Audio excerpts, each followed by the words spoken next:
Let's make history. In the early to mid 1800s, technology, the progress technology was making was accelerating at a rapid rate.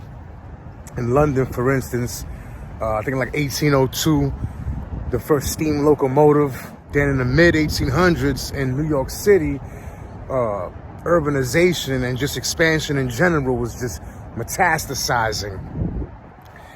And New York City, starting as New Amsterdam, owned and controlled by the Dutch, switched hands to the British, but it all was based in Lower Manhattan, and it began to move its way uptown at a rapid rate.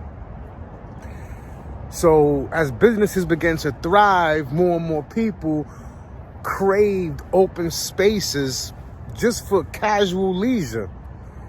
And it became a big thing. So the state legislature approved $5 million to purchase the land, which would become Central Park. There was a lottery, several designers and architects, like a contest almost to see whose design would get it. Like it was going to be a smaller version first on the Upper East Side. The only problem was this area had been thoroughly occupied. People owned the land there, and basically that area, which is about 2.5 miles from north to south, and I think about 1.5 miles east to west, was comprised of a loose network of villages, but of people who owned the land, and they had businesses there, and there were churches there. And the entire area, which would become Central Park, altogether, all the villages together, was about 1,600 people.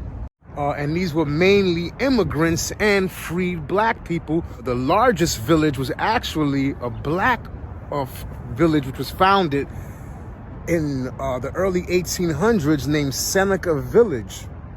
It wasn't all black, it was predominantly black. Black people founded it, bought the land, owned the land, and pretty much ran the village. There was also some Irish and some German immigrants who live amongst them as well.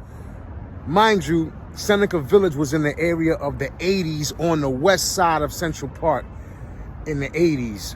On the southeast corner of Central Park, around 59th and 5th Ave, around that area, was a predominantly Irish village known as Pigtown. And again, it wasn't only Irish people that lived there. That village was predominantly Irish, but there were also African Americans and Germans who lived amongst the Irish. And it was called Pigtown because it was around 14 families, and they owned pigs, and that's how they lived their lives. That's how they supported themselves. They sold pigs to butchers. They sold parts of the pigs to for supplies for glue manufacturing and candle manufacturing. Going west on the southwest portion, Central Park West, you had bone boiling plants.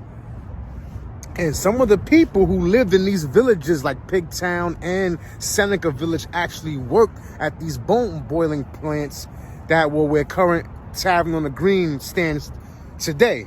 In the northeast corner, like around 110th Street and 5th Avenue through there, that was called McGowan's Pass because during the American Revolutionary War, this family known as the McGowans, they owned a famous tavern there that was like a landmark, so they called it McGowan's Pass. And then you had, again, it was Harsonville, and then you had some German villages there. And there was another predominantly black village called York Hill, I believe. So when Central Park was approved, these villages were all displaced using eminent domain, which is where the government has the right to seize your land and give you a compensation for it. We wanted to compete with some of the larger parks that were being built in England.